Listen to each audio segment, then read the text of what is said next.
Hello guys, magandang gabi sa inyong lahat. Ito si Mike Padua. Nakatuloy tayo.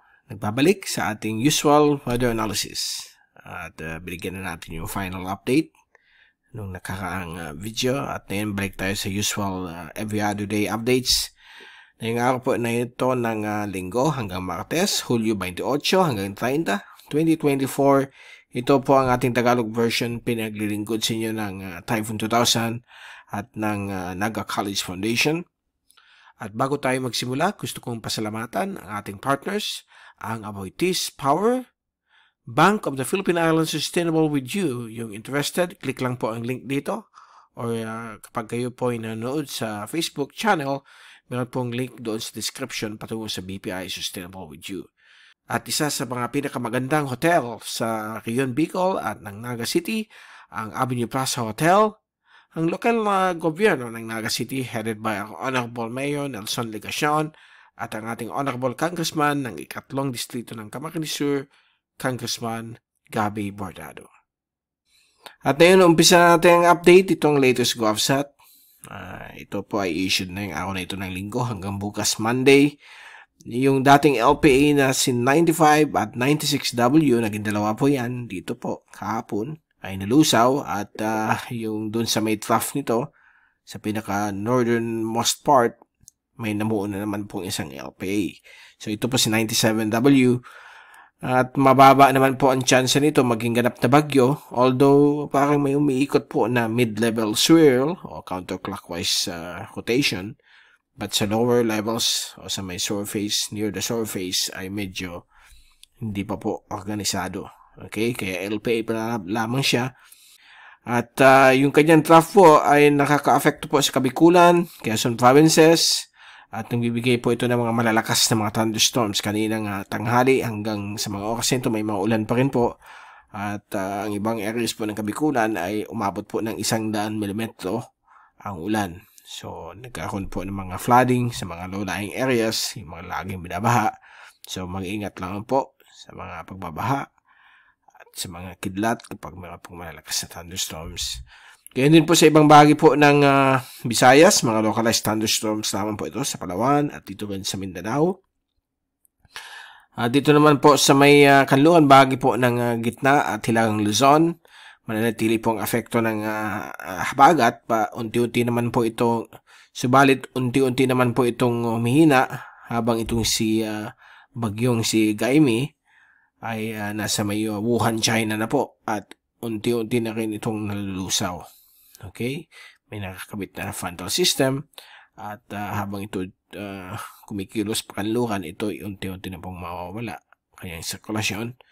At dito sa labas ng ating bansa, meron pong dalawang namuong LPAs. Yung isa medyo malaki, yung isa halos cloudless, 98W, mahina. Ganun din po si 99W. Although all eyes tayo dito, kasi mga computer models walang pinapakita, kahit nga ito si 97W, hindi nila pinapadevelop. So most likely mawala lang po yan in the next couple of days. And then, sa ating fast animation, so yan, nakita niyo sa University of Wisconsin Tropical Cyclone page, Himawari 9, satellite loop. At kitang-kita po ninyo na halos parang picture lang siya na gumagalaw pa northwest. Halos wala masyadong swirl o pag-iikot dahil nga mid-level lang ito nakikita natin at wala masyado sa lower levels ng atmosphere. At pating computer models, hindi ito pinapadevelop. At itong mga thunderstorms ng habagat at yung trough galing po dito sa LPA na ito ay magbibigay po ng mga paulan ngayong gabing ito. At bukas ng umaga baka sumilip na naman po ang haring araw. Ito naman po si 99W, yung panibagong LPA. At napakalayo naman po yan. Ito yung ating zoom-in satellite animation mula sa windy.com, UMETSAT. At nakita po ninyo pagpatak ng alauna hanggang sa mga oras na ito may mga malalakas pa rin ulan na minsan mahina, katamtaman hanggang malakas. Mapakita natin sa inyo yung mga ibang weather stations dito sa Naga. Nagkakaroon ng malalakas na ulan. At dito naman po na yung pagsapit ng gabi, may mga thunderstorms din dito sa may kanluran, bagay po ng gitna at hilagang Luzon dahil po sa habagat. And sa ating, ito na po yung binanggit natin, yung mga weather stations natin. Ito yung dito po sa headquarters ng Typhoon 2000. 49.3 millimeters naman po yung ulan na binagsak. But around 2 kilometers from here, 2 to 3 kilometers away, times 2 yung binagsak na ulan. Okay? So, mapapakita natin sa inyo. Ito po yung Concepcion Grande, Ramaita Village, T2K weather station, nasa 91.9. So, imagine, ang lakas po ng ulan doon. Sigurado ko may mga pagbaba po yan sa mga low-lying areas. Mag-recede naman po yan kaagad pag nag-stop na po itong ulan. Dito rin po sa may Barangay Liboton, malapit po sa Naga College Foundation, sa may Sweet Vin weather station, nasa 91.4 millimeters. At yung pinakamataas ay doon po sa Naga White Fire Station. Nasa 98.3 ang pinakamataas na value na ulan. So, yan po, 98.3. So, mag-ingat po tayo pag mayroon po mga ganitong mga thunderstorms. May mga pagbabaha po yan sa mga low-lying areas. Itong Naga White sa may Concepcion, Pequeña po yan. Along Magsaysay Avenue. Sa mga iba-ibang weather stations, check lang ninyo ang Davis weather station. Bumisita kayo sa weatherlink.com, mag-register at makikita nyo yung iba't ibang weather stations natin, Typhoon 2000, around the Bicol region at sa ibang bahagi po ng Pilipinas, yung mga independent mga weather stations din, kasama dyan ang sa Manila Observatory. Ngayon, pagdating sa hangin at pressure, ito yung forecast mula sa European model, courtesy of windy.com, at ito po ay for the next 3 days. At nakikita ninyo, ito na yung si LP97W. Bukas po ay halos wala na po siya, elongated, at mukhang nasa may Taiwan area. At meron pa rin epekto sa may kanluran bahagi po ng gitna at hilagang Luzon ang habagat, although unti-unti na po siyang humihina. The rest ng archipelago ay light winds mula sa umahinang hangin mula sa timog kanluran, Mindanao, Visayas, kalmado hanggang variable winds. Martes, halos nandiyan pa yung konting habagat, pahina na po. Sa may Kalayaan Island Group, Panatag Shoal, apektado po siyan ng mga thunderstorms. At sa Miyerkules, nandiyan pa rin yung konting habagat, apektado pa rin yung kanluran bahagi po ng Hilaga at gitnang Luzon. While the rest of the archipelago, kalmado hanggang paiba-ibang direksyon ng hangin. At dito sa may Lucy, halos mula sa katimugan ng hangin. Okay, so yan po ating wind and pressure forecast. Samantala sa ulan naman po, mula sa European model, ngayong gabi may mga thunderstorms pa rin po sa iba't ibang bagay ng ating bansa. Nakita naman ninyo sa satellite. Bukas ng umaga, alas 8, mukhang magkakaroon po tayo ng clear skies. Lalabas yung haring araw, but may mga kunting ulan pa rin sa may kanluran bagay po ng Luzon. Bukas ng hapon, expect na naman po itong mga massive thunderstorms sa malaking bagay po ng Luzon, kasama ng Bicol, Visayas, at Mindanao. Although ito po ay mga isolated to scattered, posibleng hindi kayo daanan itong mga ulan na ito. Mostly cloudy lamang, makulimlim. Martes ng umaga, clear skies naman po, except po sa Bicol, may mga isolated rain showers and thunderstorms kahit na sa umaga, but sa hapon, ayan naman po ang mga thunderstorms. Lalo po sa may gitna at hilagang Luzon, medyo malalakas po dito ang mga thunderstorms. At mag-iingat lamang po. Dito rin po sa Kabikulan, katamtaman na thunderstorms. Dito rin sa may Visayas at Mindanao, kasama po ang katimugang Palawan. Miyerkules ng umaga, hot and sunny na naman po tayo. Blue skies, may mga konting showers sa Masbate, Visayas. But pagdating ng hapon, ito na naman po ang mga thunderstorms sa malaking bahagi po ng Luzon, Visayas at Mindanao. Kasama po ang Mimaropa.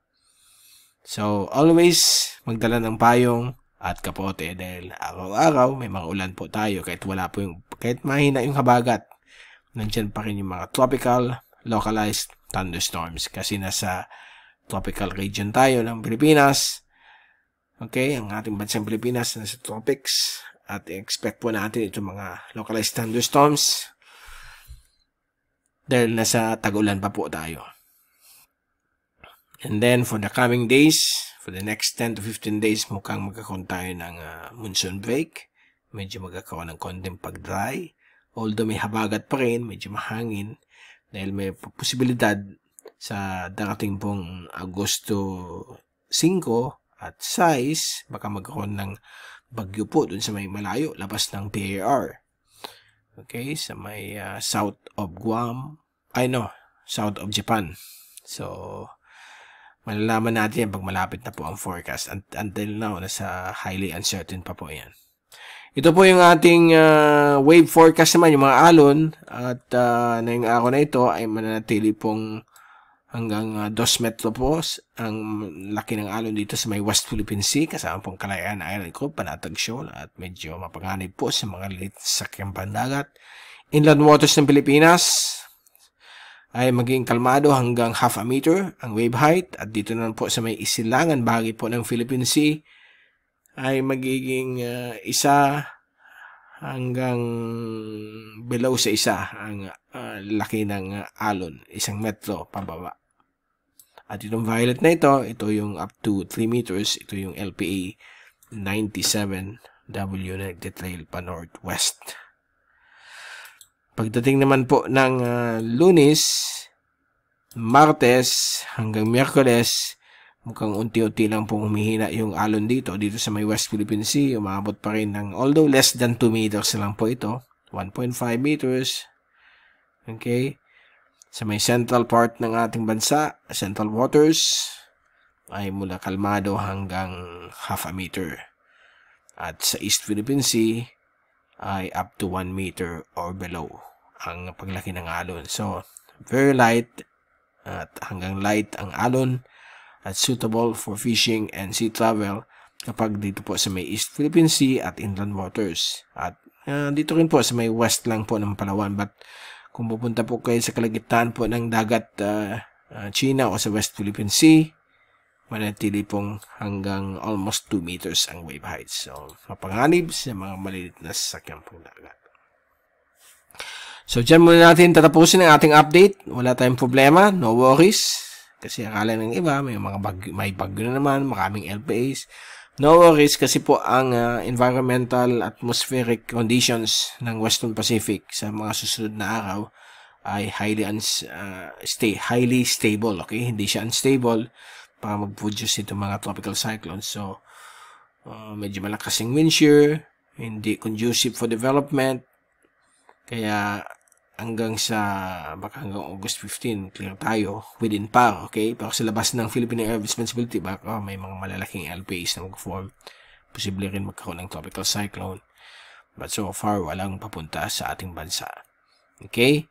At tabayan na lang po ang pinaka-latest sa darating pong Martes sa pagbabalik natin dito po sa ating Mr. Typhoon YouTube channel. Ganyan po sa ating Facebook channel, Mike Mr. Typhoon Padua. Muli, ito si Mike Padua magpapaalam. Mag-ingat po tayong lahat. Hashtag Weatherwiser. Huwag niyong kalimutan mag-subscribe sa ating channel. May subscription button sa baba.